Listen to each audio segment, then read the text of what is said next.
As a designer, do you believe that if you don't balance the game, it will balance itself? To some degree. So like Super Smash Bros. Is an example. Melee over the years has had like various metas, although certain characters always stand out, like Fox, right? StarCraft Broodware hasn't been balanced, and like players found new ways to play the game years after release. It's kind of like when a meta exists and nothing's gonna change it. That creates strong incentive to innovate, which will then move the meta, assuming any innovations work, and then that can just keep happening, right? Where you run into a problem of like, don't balance the game and let it balance itself, is if the optimal way to play the game becomes very unfun, right? Where it's like, who cares if the game balances itself if the way it's balanced is everybody plays funnel or something, right? Like, that's a potential problem, but maybe people find a counter to it if it's out long enough.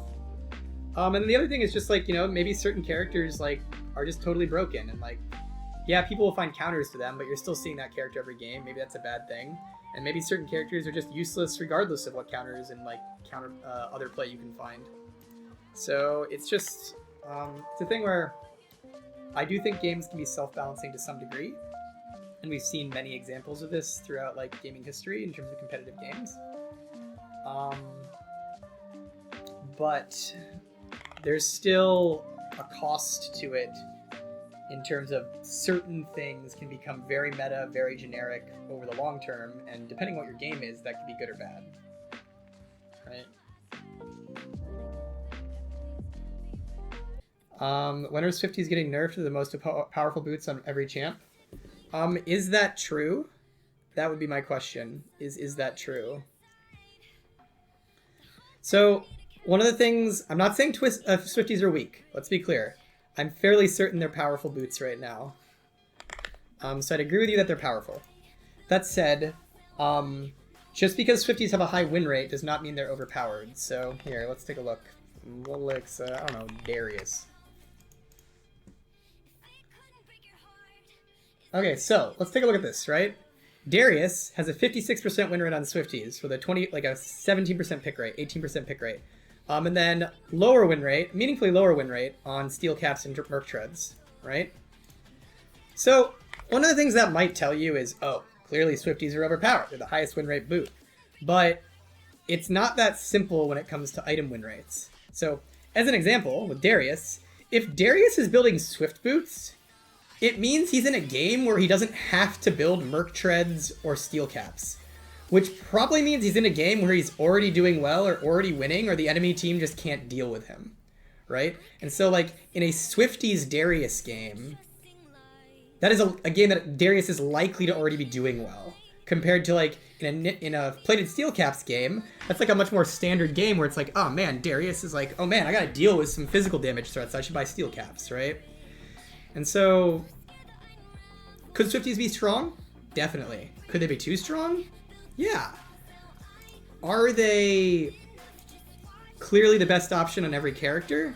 Even if their win rate is higher, I don't think that necessarily means they're the best option. I was cleaning out my closet, and I found a box that Tencent gave Riot for our first anniversary of League of Legends in China. And they handed it out right around when I got there. Got some pretty sweet stuff in it. Okay, so yeah, let's take a look. We got a mouse pad in here, and it's got the original map. So this is like the original world map for League of Legends, if you see it. So we got Piltover and Zaun are on the top. They're across a river from each other. The Freljord is right next to Piltover, apparently. It's like right here, there's Freljord and there's Piltover. Freljord's like, it's just icy in this one spot. And then I guess everywhere else, no ice. Here's the Institute of War where the summoners are. We've got the Blue Flame Island, which is, the Blue Flame Island is right here. That's where Bilgewater is. And then over here, you see this little tiny island right there? That's Ionia. That's the entirety of Ionia. It's this little tiny island all the way up in the corner here.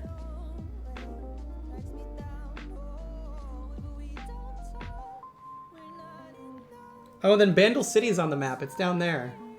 Crazy. And then there's tarot cards with old art. We got... Here's Sona. And Rise. Soraka.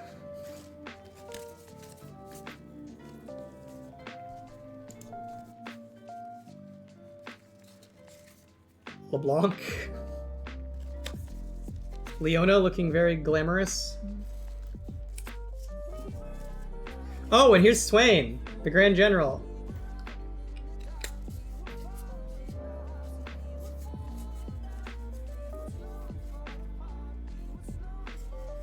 Old Tarek, the Gem Knight. Yeah. Oh wait, does this have Aurelia's concept art in it? Please tell me it's got Aurelia concept. Oh yeah. Y'all ever see Aurelia's original concept art? That's she was a bit different.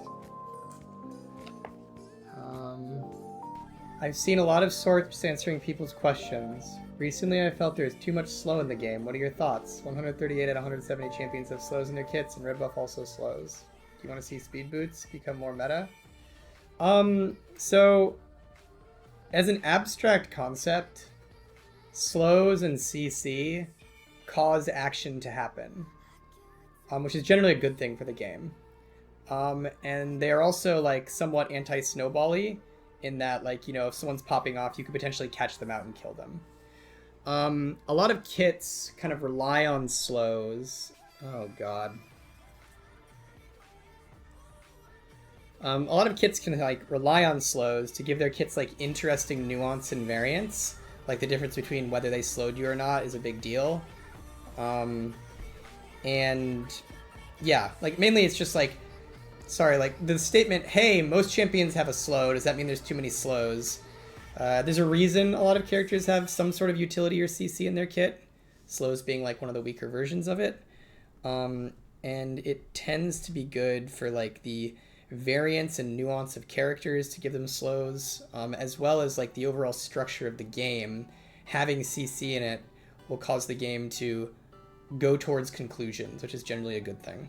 If you've ever been on a team that doesn't have any CC, like it's pretty starkly apparent that it's like, okay, well, I hope you can like one-shot them and jump on them from off their screen, because how are you going to force a fight, right? And so slows, stuns, things like that, they help fights happen, which is generally a good thing for League of Legends.